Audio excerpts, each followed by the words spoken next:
Hello! Most of you know me as Lori Clindera, G2's wife. Today I'm going to share something that makes my chest swell with pride about my husband. For over 3 decades, G2 and I have walked side by side. Most of you know us as Lori and G2, partners in life, a real estate team in Phoenix since 1992, and a family. I've seen him in many roles: a loving father, a proud grandpa, a disciplined Air Force sergeant, a dedicated Coldwell Banker Realtor, helping veterans find their way home, and a man who refuses to quit when he sees a foundation that needs fixing. I've watched him take on the giants in Washington, D.C. as the legislative director at large for VA Rep.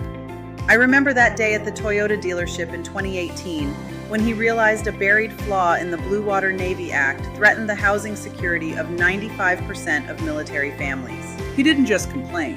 He and his team of volunteers fought until they successfully rewrote the pay-for language of that bill, saving the VA home loan program for everyone. But I have never seen him more driven or more concerned than he has been while writing The Algorithm of Violence.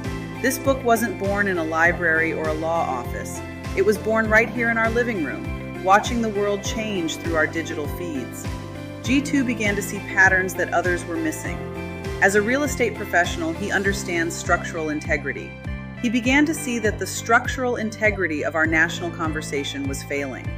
He saw how algorithms were being used to bypass our logic and plug directly into our deepest fears, creating what he calls fractured emotional envelopes.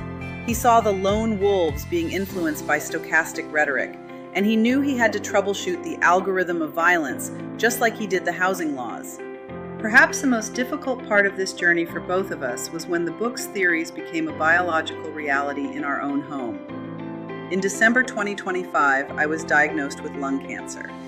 G2 sat with me through every CT scan, brain MRI, and PET scan, and every doctor's appointment. I'll never forget when the radiologist showed us how my adrenal glands were lighting up like neon lights on the Vegas Strip from the sheer stress of the threat I was facing. G2 didn't just see a medical report.